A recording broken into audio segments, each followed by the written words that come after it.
ನಮಸ್ತೆ ಎಲ್ಲರಿಗೂ. ನುಡಿ ಕನ್ನಡ ಟೆಕ್ ಯೂಟ್ಯೂಬ್ ಚಾನಲ್ಗೆ ಸ್ವಾಗತ. ನಾವು ಈ ದಿನ ಪುರಸಭೆ, ನಗರಸಭೆ ಮತ್ತು ಮಹಾನಗರ ಪಾಲಿಕೆಯ ಆಸ್ತಿಗಳನ್ನು ನಾರ್ಮಲ್ ಸಿಟಿಸನ್ಸು ಯಾವ ಥರ ನೋಡ್ತಾ ಹೋಗ್ಬೋದು ಅನ್ನೋದನ್ನು ನೋಡ್ತಾ ಹೋಗೋಣ. ಈಗ ನಾನು ಈ ಥರ ಪ್ರಾಪರ್ಟಿ ಡೀಟೇಲ್ಸ್, ಖಾತೆ ಡೀಟೇಲ್ಸ್ನ ನಾನು ನೋಡಬೇಕು ಅಂದರೆ ಫಸ್ಟು ಇ ಆಸ್ತಿ ಅಂತ ಒಂದು ವೆಬ್ಸೈಟ್ ಕ್ಲಿಕ್ ಮಾಡಬೇಕಾಗತ್ತೆ. ನೀವು ಬರೀ ಇ ಆಸ್ತಿ ಅಂತ ಗೂಗಲಿಗೆ ಹೋಗಿ ಟೈಪ್ ಮಾಡಿ ಎಂಟರ್ ಸರ್ಚ್ ಮಾಡಿ. ಇಲ್ಲಿ ಇ ಆಸ್ತಿ ಕರ್ನಾಟಕ ಮುನ್ಸಿಪಲ್ ಡೇಟಾ ಸೊಸೈಟಿ ಅಂತ ಒಂದು ವೆಬ್ಸೈಟ್ ಲಿಂಕ್ ಇದೆ. ಸೊ ನಾನು ವಿಡಿಯೋ ಡಿಸ್ಕ್ರಿಪ್ಷನಲ್ಲಿ ಲಿಂಕ್ನ ಹಾಕಿರ್ತೀನಿ. ನೀವು ಇದನ್ನು ಕ್ಲಿಕ್ ಮಾಡಿದ್ರೆ ಇಲ್ಲಿ ನೋಡ್ತಾ ಹೋಗ್ಬೋದು ಸಿಟಿಸನ್ ಸರ್ವೀಸಸ್ ಅಂತ ಒಂದು ಆಪ್ಷನ್ ಇದೆ. ನಾವು ಈ ಸಿಟಿಸನ್ ಸರ್ವೀಸಸ್ ಆಪ್ಷನ್ಸ್ನ ಕ್ಲಿಕ್ ಮಾಡಿದ್ರೆ ಇಲ್ಲಿ ಸರ್ಚ್ ಪ್ರಾಪರ್ಟೀಸ್ ಅಂತ ಇನ್ನೊಂದು ಆಪ್ಷನ್ಸ್ ಇದೆ ಮೆನು. ನಾವು ಈ ಸರ್ಚ್ ಪ್ರಾಪರ್ಟೀಸ್ ಅಂತ ಆಪ್ಷನ್ನ ಕ್ಲಿಕ್ ಮಾಡಿದ್ರೆ ಇದು ಸ್ವಲ್ಪ ಬೇಕಾಗಿರೋ ಇನ್ಫಾರ್ಮೇಷನ್ಸ್ನ ಕೇಳ್ತಾ ಹೋಗುತ್ತೆ. ಜಿಲ್ಲೆ ಯಾವುದು, ನಗರ ಸ್ಥಳೀಯ ಸಂಸ್ಥೆ ಯಾವುದು, ಹಾಗೂ ಸ್ವತ್ತಿನ ಸಂಖ್ಯೆ, ನಿರ್ಧಾರಣಾ ಸಂಖ್ಯೆ ಮತ್ತು ಮಾಲೀಕರ ಹೆಸರನ್ನ ಹಾಕ್ಬಿಟ್ಟು ನಾವು ಸರ್ಚ್ ಮಾಡ್ತಾ ಹೋಗ್ಬೋದು. ಇದರಲ್ಲಿ ಮಿನಿಮಮ್ ಬೇಕಾಗಿರೋ ಇನ್ಫಾರ್ಮೇಷನ್ಸ್ ಯಾವುದು ಅಂದರೆ 3: ಜಿಲ್ಲೆ, ನಗರ ಸ್ಥಳೀಯ ಸಂಸ್ಥೆ ಮತ್ತು ಸ್ವತ್ತಿನ ಸಂಖ್ಯೆ. ಈ 3 ಇದ್ರೆ ಸಾಕು, ನಾವು ಪ್ರಾಪರ್ಟಿನ ಸರ್ಚ್ ಮಾಡ್ಬೋದು. ಮುಂದೆ ನೋಡ್ತಾ ಹೋಗೋಣ ನಿರ್ಧಾರಣಾ ಸಂಖ್ಯೆ ಮತ್ತು ಮಾಲೀಕರ ಹೆಸರು ಯಾವ ಟೈಮಲ್ಲಿ ಬೇಕಾಗುತ್ತೆ ಅಂತ. ಈಗ ನಾನು ಏನು ಮಾಡ್ತಾ ಇದ್ದೀನಿ, ಫಸ್ಟು ಜಿಲ್ಲೆ ಸೆಲೆಕ್ಟ್ ಮಾಡ್ಕೊತಾ ಇದ್ದೀನಿ.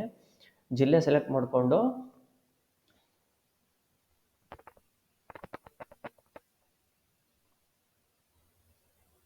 ನನಗೆ ಯಾವ ಜಿಲ್ಲೆ ಬೇಕೋ ಆ ಜಿಲ್ಲೆ ಸೆಲೆಕ್ಟ್ ಮಾಡ್ತಾ ಇದ್ದೀನಿ.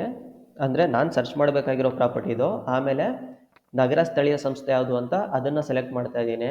ಇದನ್ನು ಸೆಲೆಕ್ಟ್ ಮಾಡಿಬಿಟ್ಟು ಈಗ ನಾನು ಸ್ವತ್ತಿನ ಸಂಖ್ಯೆ ಎಂಟ್ರಿ ಮಾಡಿಬಿಟ್ಟು ಸರ್ಚ್ ಅಂತ ಕೊಟ್ಟರೆ ಇಲ್ಲಿ ನೋಡ್ತಾ ಹೋಗ್ಬೋದು ಕೆಳಗಡೆ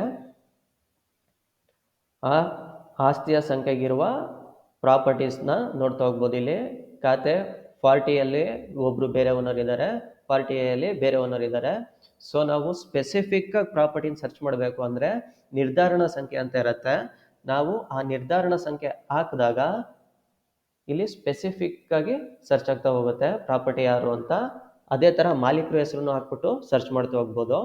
ನಾವು ಇಷ್ಟು ಮಾಡಿದ್ಮೇಲೆ ನಮಗೆ ಈ ಖಾತೆದು ಒಂದು ಡೂಪ್ಲಿಕೇಟ್ ಕಾಪಿ ಬೇಕು ಅಂದರೆ ನಾವಿಲ್ಲಿ ಆಸ್ತಿಯ ಸಂಖ್ಯೆ ಅಥವಾ ಇಲ್ಲಿ ಕ್ರಮ ಸಂಖ್ಯೆ ಯಾವ್ದ್ರ ಮೇಲಾದ್ರು ಕ್ಲಿಕ್ ಮಾಡಿದ್ರೆ ಇದು ಒಂದು PDF ಡೌನ್ಲೋಡ್ ಮಾಡುತ್ತೆ.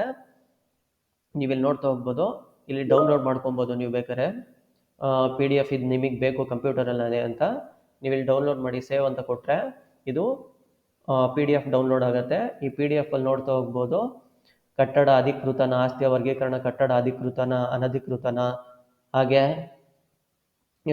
ಮಾಲೀಕರದ್ದು ಭಾವಚಿತ್ರ, ಚಕ್ಕಾಬಂದಿ ಮತ್ತು ಸ್ವತ್ತಿನ ಚಿತ್ರ ಎಲ್ಲದನ್ನು ನೀವು ಈ ಥರ ಆ್ಯಸ್ ಎ ನಾರ್ಮಲ್ ಸಿಟಿಸನ್ ಆಗಿ ನೋಡ್ತಾ ಹೋಗ್ಬೋದು. ಇದು ಈ ಆಸ್ತಿ ನಿಮಗೆ ಯಾವ ಥರ ಪ್ರಾಪರ್ಟಿ ಸರ್ಚ್ ಮಾಡೋದಕ್ಕೆ ಗೌರ್ಮೆಂಟು ಸಿಟಿಸನ್ಸಿಗೆ ಕೊಟ್ಟಿರೋ ಸೌಲಭ್ಯ ಅಂತ ಹೇಳ್ತಾ ಹೋಗ್ಬೋದು. ಇದೇ ಥರ ವಿಡಿಯೋ ನೋಡ್ತಾ ಇರಿ. ಥ್ಯಾಂಕ್ ಯು, ಧನ್ಯವಾದಗಳು. ಚಾನಲಿಗೆ ಸಬ್ಸ್ಕ್ರೈಬ್ ಆಗೋದು ಮರಿಬೇಡಿ.